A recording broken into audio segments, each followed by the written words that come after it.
your attention, for example, is mediated by unconscious forces. And you know that perfectly well. And this is another Freudian observation. You know, if you're sitting down to study, for example, your conscious intent is to study. But you know perfectly well that all sorts of distraction fantasies are going to enter the theater of your imagination non-stop and annoyingly. And there isn't really a lot you can do about that except maybe wait it out.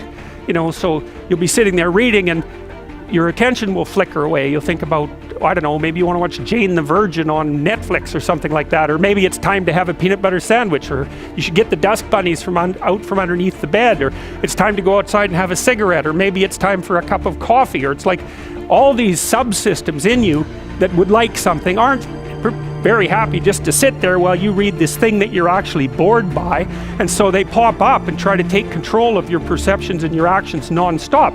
Maybe you think, well, this is a stupid course anyways, why do I have to read this damn paper, and what am I doing in university, and what's the point of life? It's like you can really get going if you're trying to avoid doing your homework, and then you might think, well, what is it in you that's trying to avoid? Because after all, you took the damn course and you told yourself to sit down. Why don't you listen?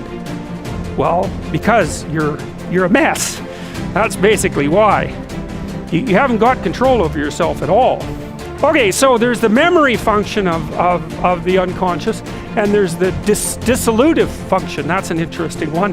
The unconscious contains habits, once voluntary, now automatized, and dissociated elements of the personality, which may lead a parasitic existence. That's an interesting one. I would relate that more to procedural memory. You know, so what you've done is practice certain habits, whatever they might be, let's call them bad habits, and you like those things to get under control, but you can't. So maybe when you're speaking, for example, you use like and you know, and you say a lot.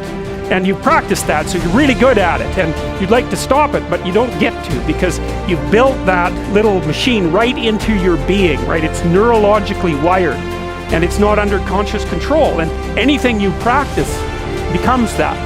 It becomes part of you, and that's another element of the unconscious, a different part. And then there's a creative part, which is that, well, you know, you're sitting around, and maybe you're trying to write something, or maybe you want to produce a piece of art or a piece of music, or maybe you're just laying in bed dreaming, and you have all these weird ideas, and especially in dreams, it's like, where do those things come from? And even more strange, one of the things that's really weird about dreams, and almost impossibly weird, is that you're an observer in the dream. It's like a dream is something that happens to you. Well, you're dreaming it, theoretically, so how is it that you can be an observer?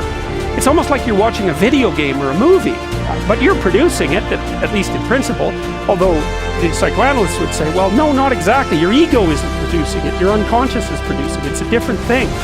It's a different thing, and of course Jung would say, well, it's deeper than that. The collective unconscious might be producing it.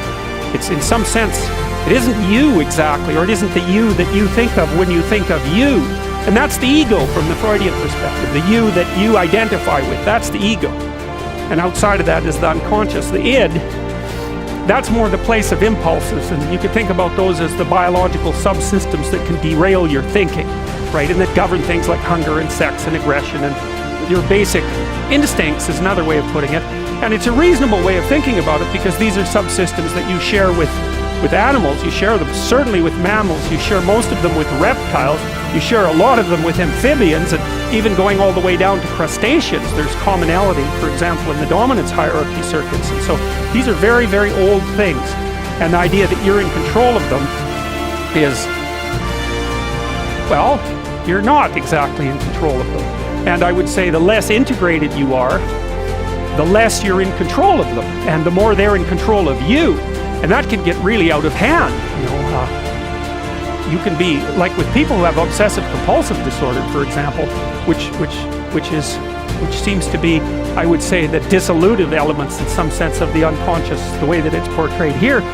Poor people with obsessive compulsive disorder, they can spend half their time doing things that they can't really control, and they have very strong impulses to do them, and it's very hard on them to block them. You know, they'll almost panic if those things are blocked. And then you have people with Tourette's syndrome, you know, that they'll be doing all sorts of weird dances and spouting off obscenities and